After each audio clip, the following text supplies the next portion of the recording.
Hello मेरे प्यारे दोस्तों। आज मैं आप सबके सामने फिर से उपस्थित हुई हूँ मुंशी प्रेमचंद जी की एक कहानी लेकर, जिसका नाम है सुभागी। और लोगों के यहाँ चाहे जो होता हो, तुलसी महतो अपनी लड़की सुभागी को लड़के रामू से जौ भर भी कम प्यार न करते थे। रामू जवान होकर भी काट का उल्लू था। सुभागी 11 साल की बालिका होकर भी घर के काम में इतनी चतुर और खेती बाड़ी के काम में इतनी निपुण थी कि उसकी माँ लक्ष्मी दिल में डरती ही रहती कि कहीं लड़की पर देवताओं की आंख न पड़ जाए। अच्छे बालकों से भगवान को भी तो प्रेम है। कोई सुभागी का बखान न करे, इसलिए वह अनायास ही उसे डांटती रहती थी। बखान से लड़के बिगड़ जाते हैं, यह भय तो ना था, भय था नजर का। वही सुभागी आज 11 साल की उम्र में विधवा हो गई। घर में कोहराम मचा हुआ था। लड़की लक्ष्मी पछाड़े खाती थी, तुलसी सिर पीटते थे। उन्हें रोते देखकर सुभागी भी रोती थी। बार बार माँ से पूछती, क्यों रोती हो अम्मा? मैं तुम्हें छोड़कर कहीं न जाऊंगी, तुम क्यों रोती हो? उसकी भोली बातें सुनकर माता का दिल और भी फटा जाता था। वह सोचती थी, ईश्वर तुम्हारी यही लीला है, जो खेल खेलते हो वह दूसरों को दुख देकर ऐसे तो पागल करते हैं। आदमी पागलपन करे तो उसे पागल खाने भेजते हैं, मगर तुम जो पागलपन करते हो उसका क्या कोई दंड नहीं? ऐसा खेल किस काम का कि दूसरे रोएं और तुम हंसो? तुम्हें तो लोग दयालु कहते हैं, यही तुम्हारी दया है। और सुभागी क्या सोच रही थी? उसके पास कोठरी भर रुपए होते तो वे उन्हें छिपा कर रख देती। फिर एक दिन चुपके से बाजार जाती और अम्मा के लिए अच्छे अच्छे कपड़े लाती। और दादा सब बाकी मांगने आते तो चट से रुपए निकाल के देती। अम्मा दादा कितने खुश होते।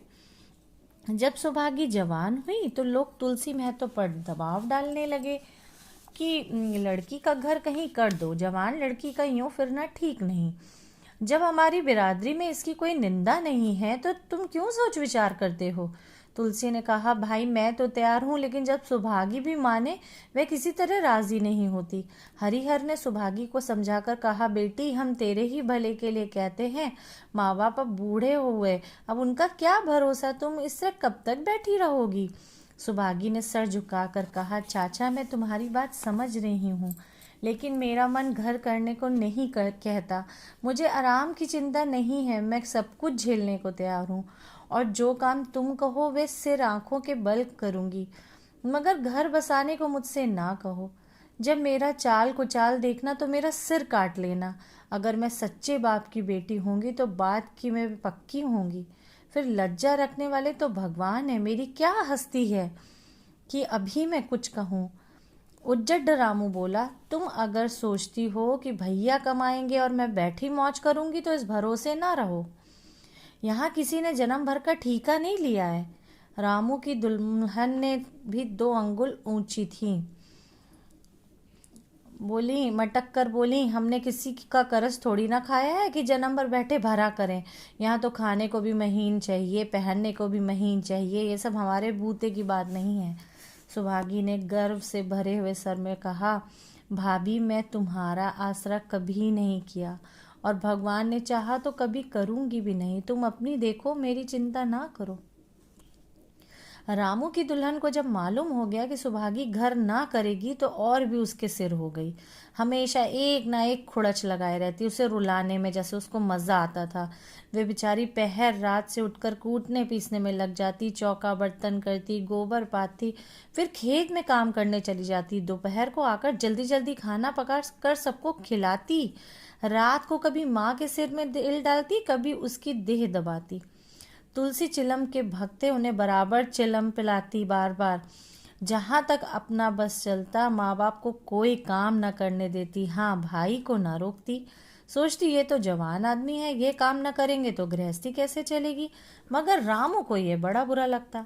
अम्मा और दादा को तिनका तक नहीं उठाने देती और मुझे पीसना चाहती है।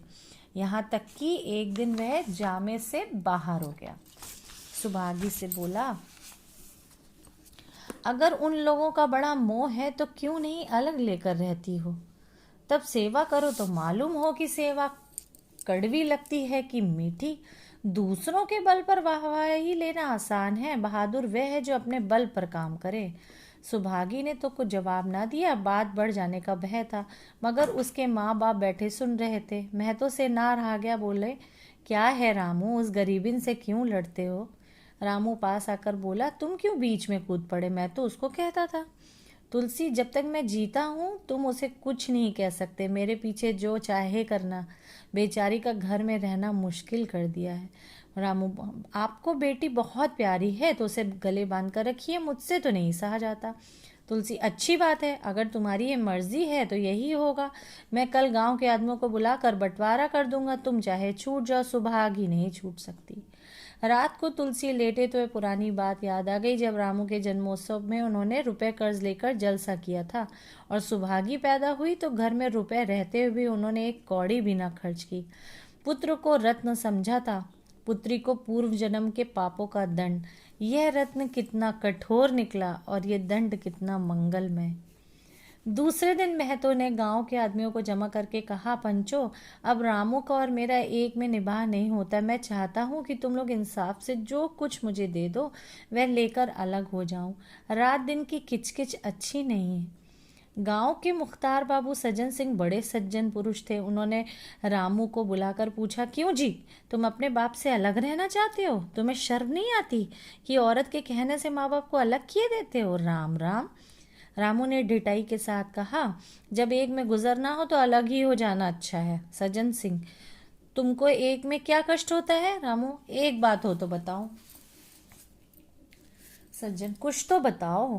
रामू साहब, एक में मेरा इनके सिवा साथ निभाना होगा, बस मैं और कुछ नहीं जानता। ये कहता हुआ रामू वहां से चलता बना। तुलसी, देख लिया आप लोगों ने इसका मिजाज। आप चाहे 4 हिस्सों में 3 हिस्से उसे दे दें, पर अब मैं उस दुष्ट के साथ ना रहूंगा। भगवान ने बेटी को दुख दे दिया, नहीं मुझे खेती बाड़ी लेकर करना क्या था? जहाँ रहता वहीं कमाता खाता। भगवान ऐसा बेटा 7वें बैरी को भी ना दे, लड़के से लड़की भली जो कुलवंती होए।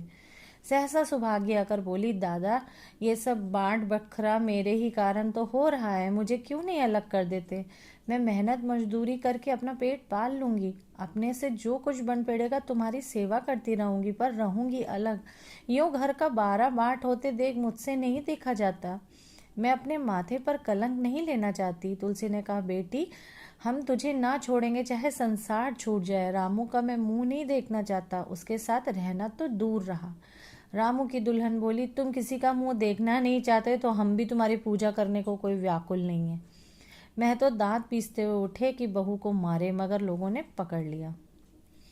बंटवारा होते ही महतू और लक्ष्मी को मानो पेंशन मिल गई। पहले तो दोनों सारे दिन सुभागी के मना करने पे भी कुछ न कुछ करते ही रहते थे, पर अब उन्हें पूरा विश्राम था। पहले दोनों दूध घी को तरसते थे।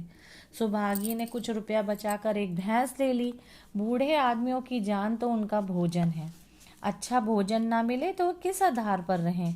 चौधरी ने बहुत विरोध किया, कहने लगे, घर का काम यूं ही क्या कम है कि तुम नया झंझट पाल रही है? सुभागी उन्हें बहलाने के लिए कहती, दादा, दूध के बिना मुझे खाना अच्छा नहीं लगता। लक्ष्मी ने हंसकर कहा, बेटी, तू झूठ कब से बोलने लगी? कभी दूध हाथ से तो छूती नहीं, खाने की कौन कहे? सारा दूध तो हम लोगों के पेट में ठूस देती है।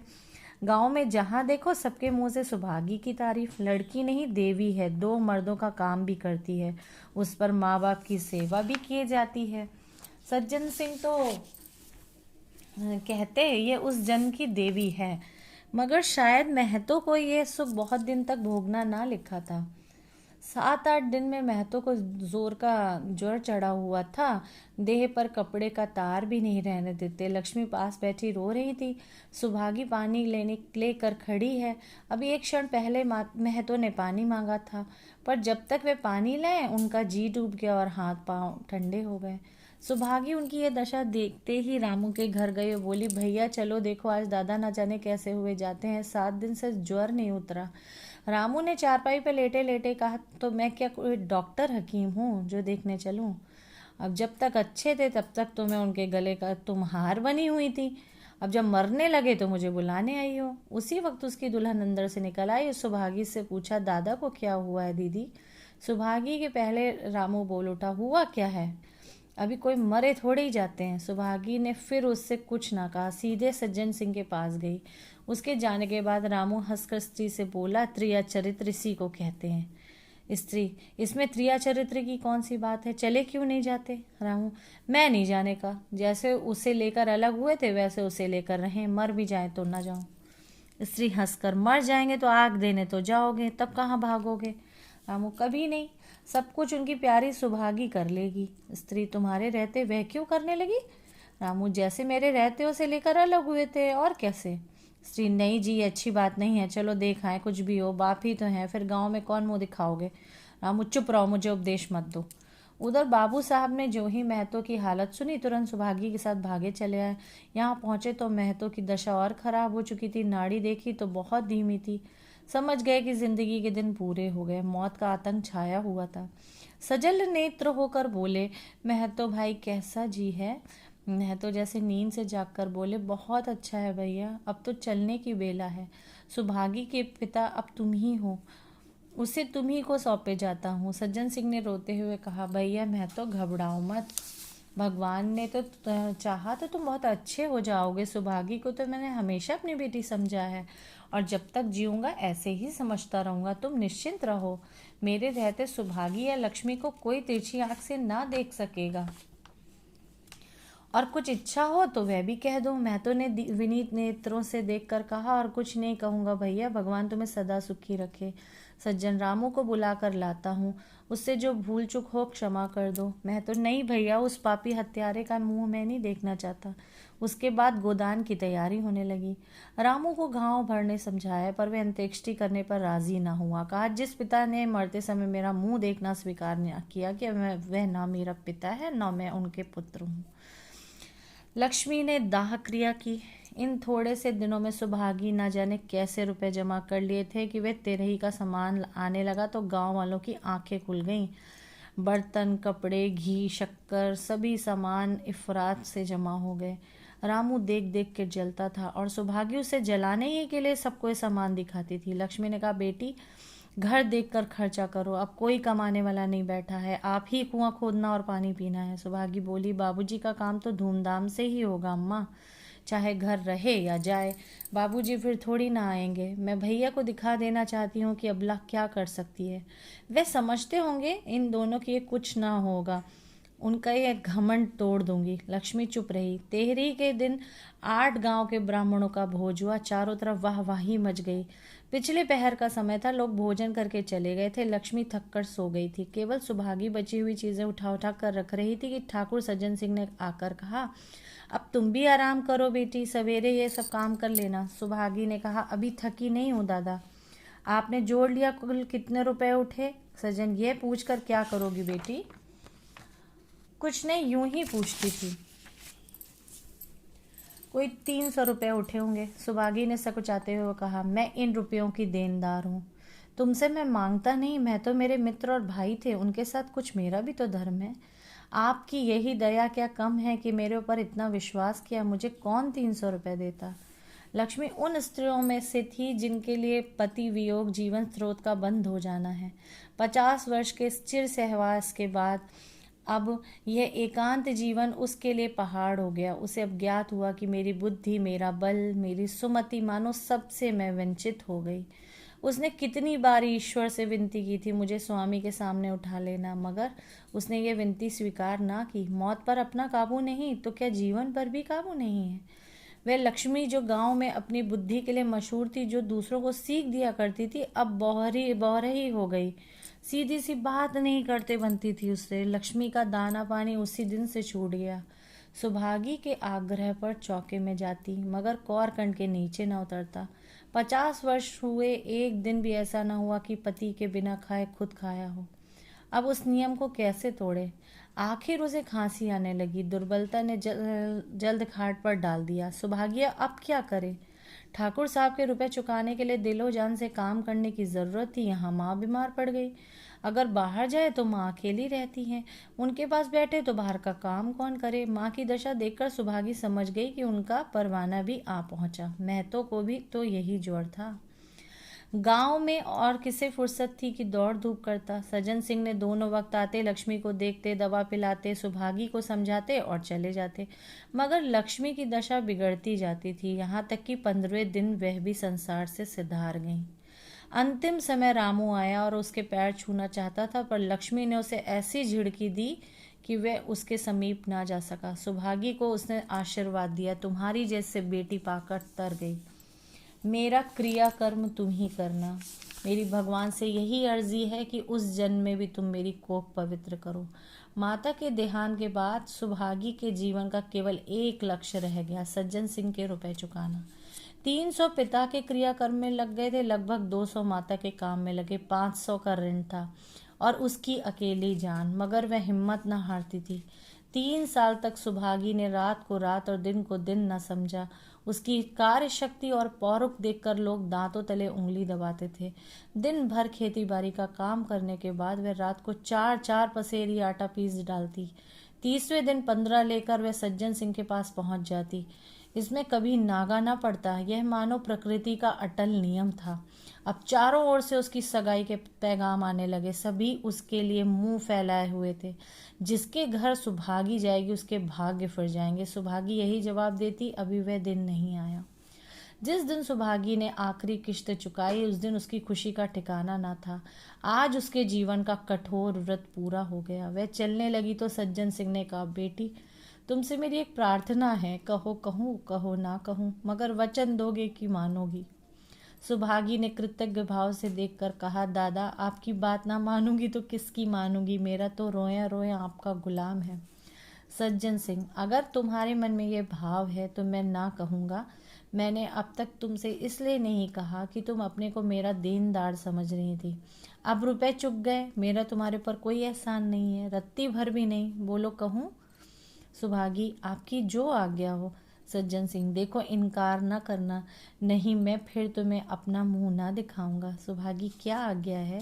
सज्जन सिंह, मेरी इच्छा है कि तुम मेरी बहू बनकर मेरे घर को पवित्र करो। मैं जात पात का कायल हूँ, मगर तुमने मेरे सारे बंधन तोड़ दिए। मेरा लड़का तुम्हारे नाम का पुजारी है, तुमने उसे 12 देखा है, बोलो मंजूर करती हो।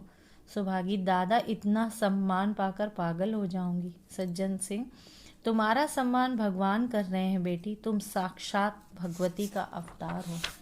सुभागी, मैं तो आपको अपना पिता समझती हूँ, आप जो कुछ करेंगे मेरे भले ही के लिए करेंगे, आपके हुक्म को कैसे इनकार कर सकती हूँ। सज्जन सिंह ने उसके माथे पर हाथ रखकर कहा, बेटी तुम्हारा सुहाग अमर हो, तुमने मेरी बात रख ली, मुझ सब सौभाग्यशाली संसार में और कौन होगा।